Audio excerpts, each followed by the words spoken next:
Hi friends. ஒரு உதாரணத்துக்கு சொல்கிறேன். ஒரு மாட்டு வண்டியில் வந்து 2 மாடு பூட்டி தான் ஒரு வண்டி ரெடி பண்ணுவாங்க. அந்த 2 மாடு வந்து ஒரே திசையில் நோக்கி போகும்போது தான் அந்த வண்டி நேராக போகும். இல்லையா, ஒரு மாடு இந்த பக்கம் இழுத்து ஒரு மாடு அந்த பக்கம் இழுத்துச்சுன்னு வச்சுக்கோங்களேன், வண்டி வந்து தடுமாறிடும், நேராக போகாது.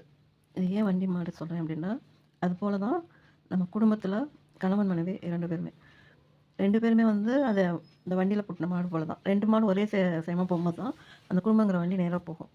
அதில் ஒரு மாடு அப்படி எப்படி பண்ணால் கூட அந்த வண்டி தடுமாறிடும். அந்த குடும்பம் வந்து கொஞ்சம் சீரழிஞ்சிரும். அதுக்காக சொல்கிறேன்.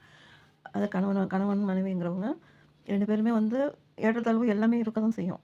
குடும்பத்திலங்கும்போது கஷ்டம் இருக்கும், பண கஷ்டம் இருக்கும், வேலை கஷ்டம் இருக்கும், மனைவிக்கு வீட்டில் அதிகமான வேலை இருக்கும், கணவர் வெளியில் போயிட்டு வர்றவருக்கு வேலை இருக்கும், வெளியில் பல அசௌகரியங்கள் நடந்திருக்கலாம். எல்லாத்தையும் வந்து வீட்டில் கூட்டிக்கிட்டு இவங்க பெண்கள் வந்து வீட்டில் உள்ள டென்ஷனை கணவர் வந்து வெளியில் உள்ள டென்ஷனை வீட்லேயும் காமிச்சிட்டு அப்படி இருக்கும்போது வந்து அது ஒரு மாதிரி இதாயிரும். ஏன்னா வாழ்கிறோம் அப்படிங்கிற மாதிரி ஆயிடும். ஏன்னு கேட்டால் டென்ஷன் எல்லாத்துக்குமே டென்ஷன் இருக்குது. ஆண்களுக்கு மட்டும் டென்ஷன் கிடையாது, பெண்களுக்கு மட்டும் டென்ஷன் கிடையாது. டென்ஷன் வந்து 2 பேத்துக்குமே சமமாக தான் இருக்குது.